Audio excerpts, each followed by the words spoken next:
we experienced a degree of success with the grammar pieces of Chapter 4, the present, middle, passive, indicative, the deponent verbs, the negative, as well as the infinitive. So we're into Chapter 5, and Chapter 5 deals with the pronouns. So let's get started here. The basic definition of a pronoun is that it takes the place of a noun. So some examples down there. I see John and I talk with John. Now normally we would put it this way. I see John and I talk with him. That's a pronoun.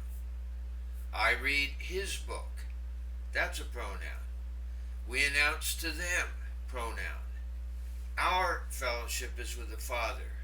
Our is a pronoun. It takes the place of a noun. And the last one, they pick up the ball and they hit it.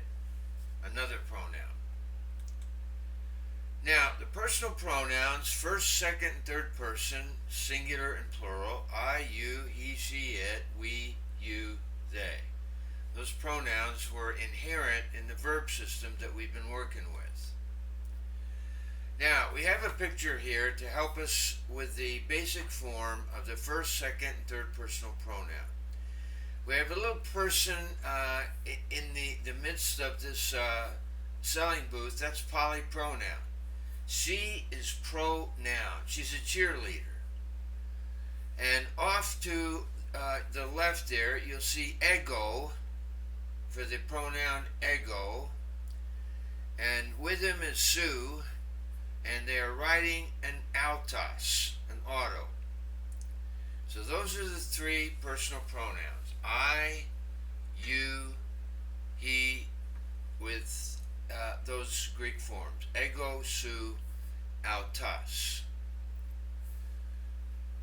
All right, let's move ahead. Now, the first person pronouns in the singular, let's read those together. Ego, emu or mu, emoi or moi, eme or me. The plural, hemes, hemon, hemin, and hemas. Now, just help us a little bit here with the endings. Notice the mu ending here. That's similar to the definite article. Remember, we had tu, tes, tu. The iota letter was characterized for the dative case, sometimes as an iota subscript. And notice the plural ending, hemon. That's like the tone that we're familiar with. Here's an iota subscript, iota, and that characterizes the dative case.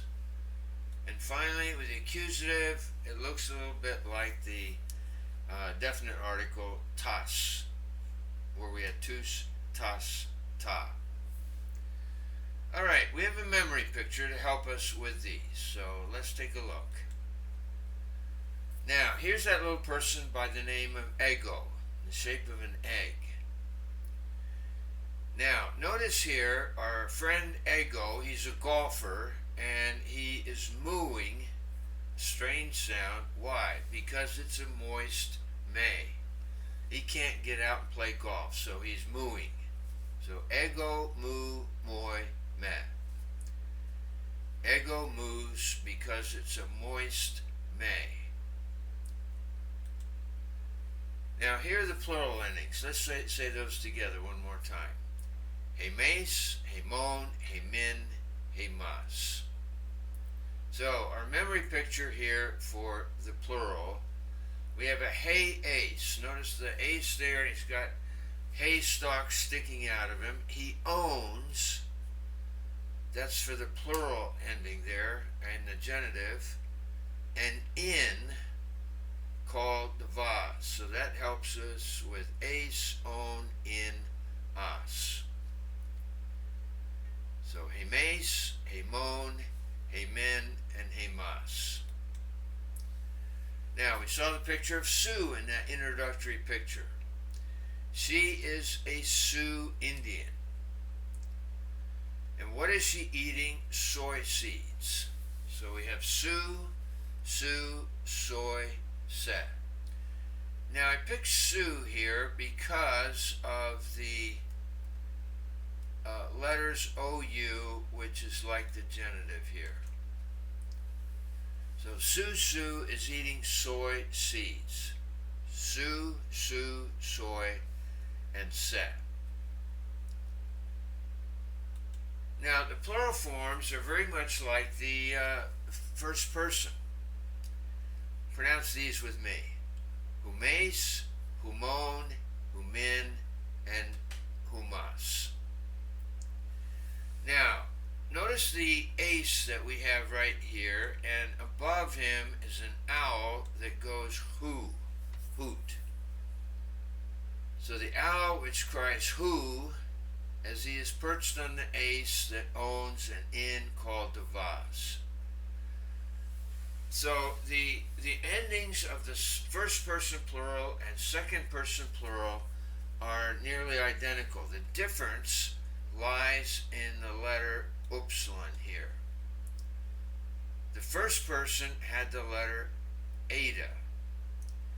Now, one thing that can help you maybe to distinguish these, think of the upsilon there as equivalent with the English letter U, which is like the word Y-O-U, and that may help just solidify these things. So let's go through these one more time. There's the pronoun, ego, su, autas, first person, second person, and third person. Here's our memory device for the first person singular. Ego, mu, moi, me. Our second person singular.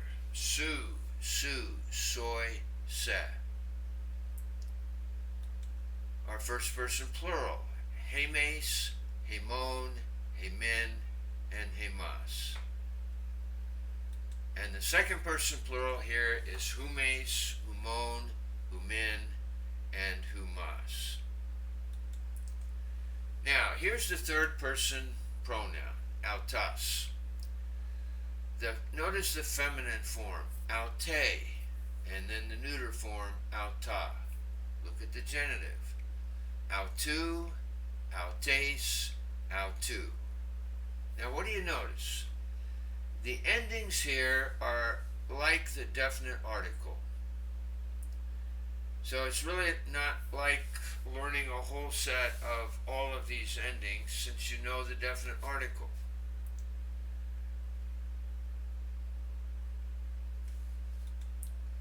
Now our memory device here, autas, there's the auto.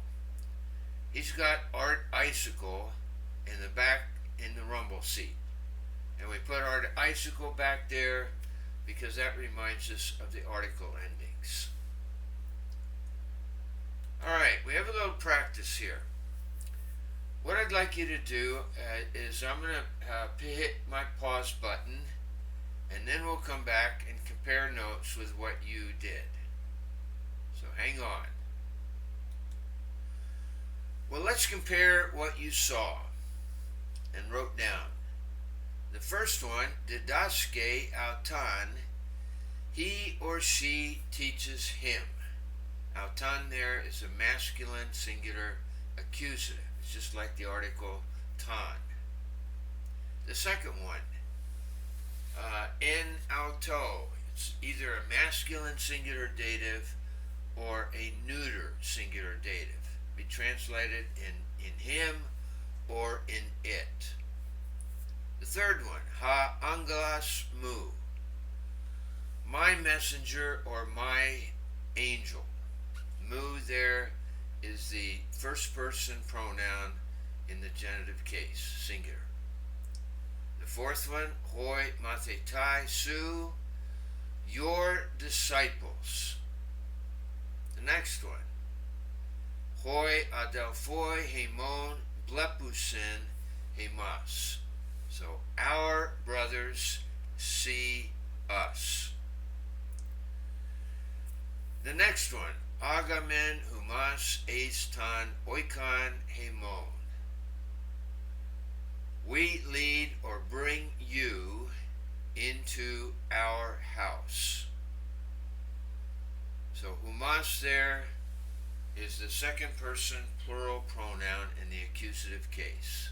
Hemon is the first person plural pronoun in the genitive case. Diasu, through you.